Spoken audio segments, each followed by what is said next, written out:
Hi, Dan Moore from Undiscovered Workplace.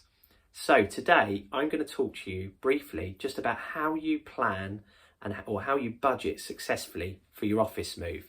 So you've already been speaking to a fit out design and build company, maybe 12 months before your lease expiry. You've probably got an architect on board or a workplace consultant, and they're helping you with the whole process. Now you're thinking about the move.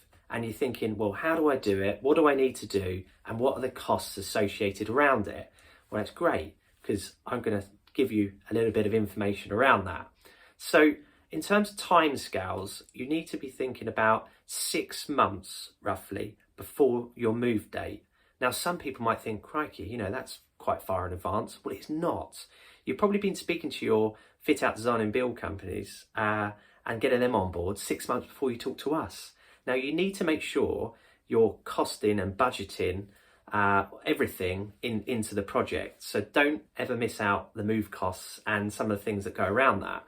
So not only do you have the physical move cost for the vehicles and the labour and all the planning that goes around from getting you from your current offices to your new offices, you're also going to think about some of the things leading up to that.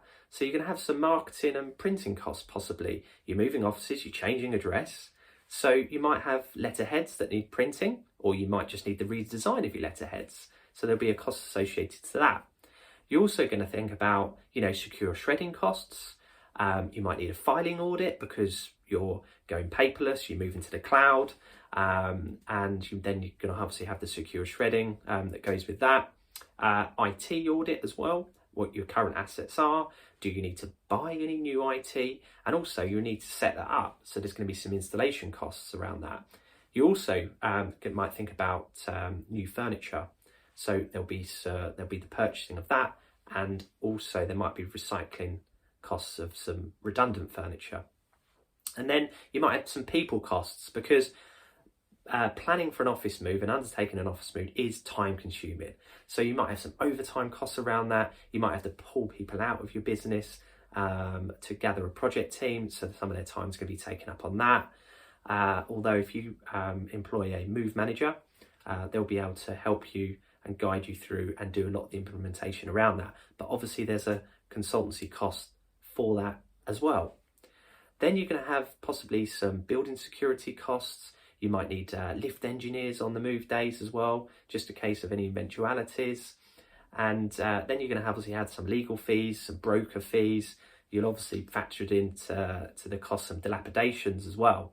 So there's lots and lots of things that do take up some costs, I suppose. But you do need to think about these and you do need to factor them in so that you don't get any surprises and it doesn't come round and bite you on the bum.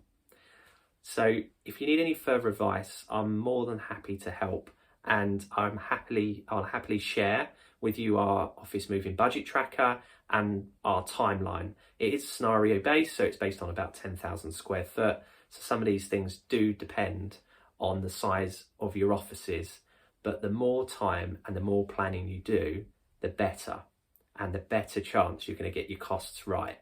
So drop me a note if you want. My email is danem@uwpl.co.uk, and I'm always happy to help. Take care.